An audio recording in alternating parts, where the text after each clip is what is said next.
That is really good. What's up, yo? Big Cat 305 here. Today we're doing an update on a Taco Bell double steak grilled cheese burrito. That's right, our second update on this. Did one a couple years ago, and now I'm doing another one that's not only gonna taste good, but it's gonna be good for you. Everybody, let's get cooking. For the first 5 years of my YouTube channel, I focused on making easy recipes that taste great, but I never considered if they were great for you. That being so, I have all these old recipes that need some tweaking, like an update. Think computer update. When your computer starts running slow and sluggish, you get an update and it runs much smoother and more efficiently. My goal now is to update these recipes so they not only taste great, but they're great for you. Let's start the update. So last week we did the review of the Taco Bell double steak grilled cheese burrito. No steak. That bite was all cheese and rice. No steak in that last bite right there. This sucks. Give me my money back. Our steak is cut up nicely. You see some marbling there. Taco Bell seasoning mix. And then we add a little bit of olive oil. From there we just mix it with our hands. Steak is seasoned very well. And we're going to put this on our Blackstone E series at 500 degrees. Looks awesome. Look at that, man.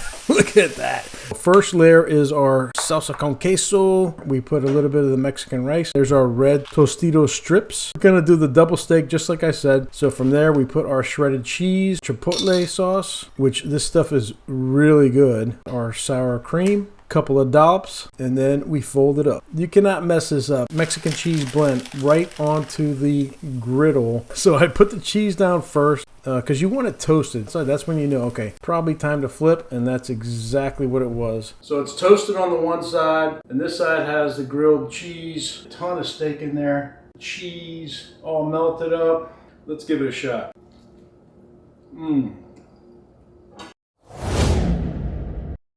All right, this is where the magic happens. We've got our Mission Carb Balance Flour Tortilla Wraps, keto friendly. We've got our Kraft fat-free cheddar cheese, Mexican taco seasoning, hint of sea salt, Old El Paso creamy salsa verde, tricolor tortilla strips.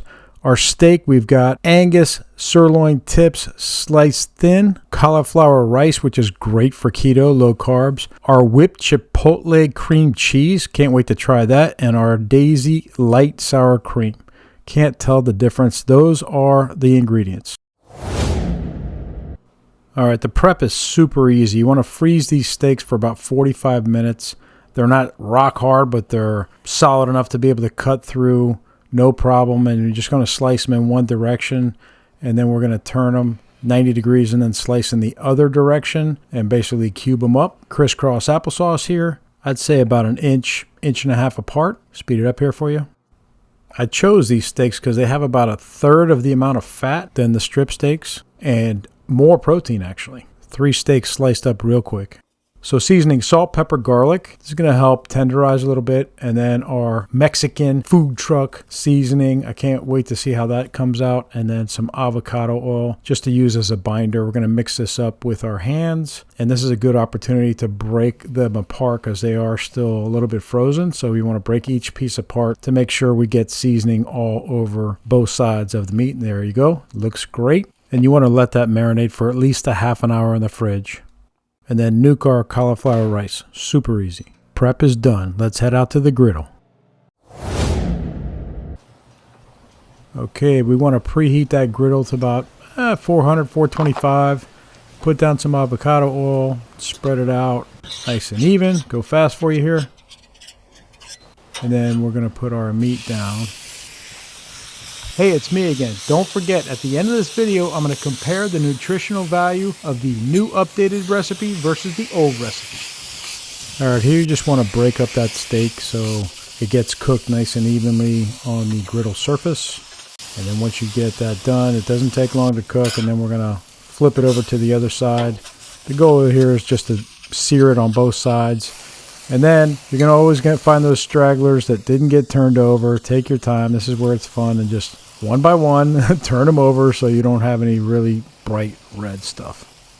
And that's it. Literally after 3 or 4 minutes, this steak is cooked, and we take it off the grill and put it on standby for the future. There it is. Looks great. Of course, we want to clean up our griddle afterwards because we're going to cook those burritos on here, and we do not want them looking all nasty. And that's it. Cut the power and let that griddle cool down so we can build our burritos. All right, before I start, pro tip, I had a real hard time getting these tortillas apart out of the package, so I had to nuke the entire package for 30 seconds. Helped big time. All right, Chipotle, whipped cream cheese. I got the whipped because it's easier to spread. Cannot wait to try it. Cauliflower rice, couple scoops of that. Spread it out. It's good filler here, low carbs. And then tortilla strips. I did not pick out the reds this time, sorry. But they tasted just as good. Nice crunch factor there. And then our steak. I really loaded up this double steak burrito. The steak looks great. I did give it a quick taste test. Tastes good too. It is not New York strip, I'll tell you that much right now, but it tastes like steak and it's still got tons of protein. Next, our Old El Paso creamy Salsa Verde. I love Salsa Verde, so I can't wait to taste that. And then our Daisy light sour cream. And then finally, our fat-free Cheddar shredded cheese. This stuff is great for melting. Big heaps of that on there. And then we're going to wrap this up. I overloaded it as usual. Wrapping burritos is not that hard. They're very forgiving, the shells. So just do your best and get there. Let's roll this fat boy over and get it on the griddle.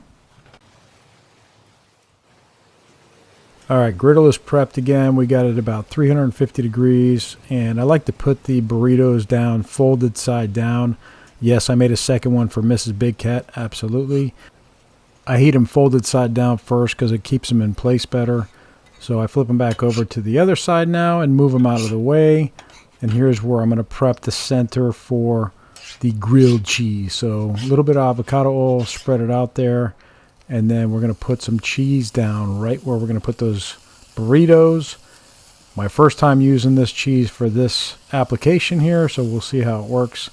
So just like I did last time on the E-Series, spread them out and then put the burritos right down on top of that griddle cheese and let it heat up for not too long. You can see it's melted there. Now I'm trying to get the spatula underneath and it is not easy. That cheese hardened up quick. So the first one I was able to turn over, but it does not look anything like the original recipe. The second one, I am having a real hard time getting underneath that thing.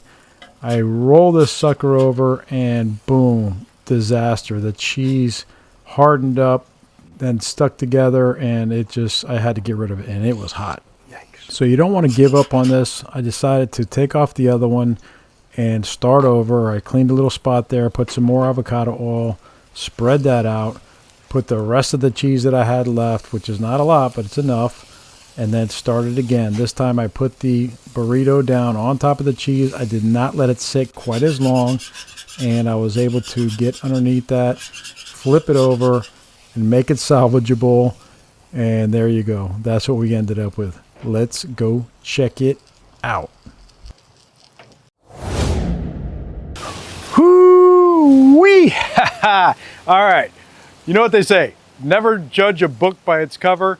Well, I'm going to live up to that today because had a little hiccup there at the end, but we're gonna see what it's like on the inside. Let me give you a quick close-up. All right, here we go. So here's what we got. Outside, as you can see, that cheese did not do too great on the outside as far as the grilling aspect. Inside, looks pretty good. I mean, that looks very, very good actually. So we are going to give it a shot right now because I cannot wait. I'm just as curious as you are to see how this tastes. So here we go. Cheers. That is really good. Oh my goodness. The flavors are just going nuts inside. That steak is good.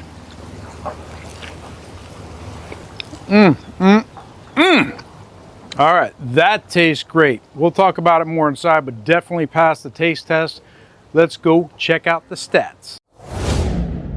All right, how about that for an updated recipe? Let me tell you, got a little hairy there with the cheese on the outside. I would say this cheese is good for melting on the inside, but griddling on the outside, Like that cheese skirt ain't gonna happen with this cheese, just letting you know. Take that into consideration, but the inside tasted great. Everything from the steak, that lean steak with that Mexican food truck seasoning tasted excellent. Along with that cauliflower rice, that was really good. And that whipped Chipotle cream cheese was awesome. Nice kick to that. That creamy salsa verde, those tortilla strips, and that light sour cream all brought it together, wrapped up in that burrito, nice and melted on the inside. It was really, really good. 2 thumbs up for that. I really like this recipe.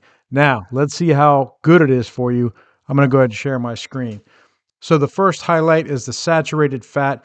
We took it from 25 grams of saturated fat down to 10. That's 15 less or 60% less saturated fat. That is awesome.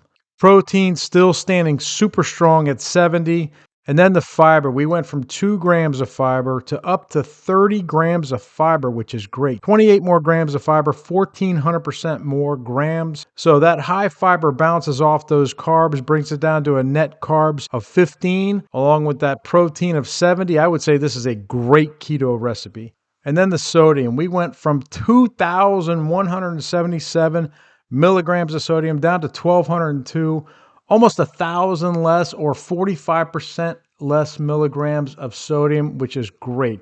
Let me tell you, this recipe was a lot of fun. Sorry, Taco Bell. This tasted just as good, if not better, and it's much better for you. So everybody, I would call this an updated recipe. Thank you for watching, liking, subscribing, and commenting, and we'll keep on cooking. Big Cat out.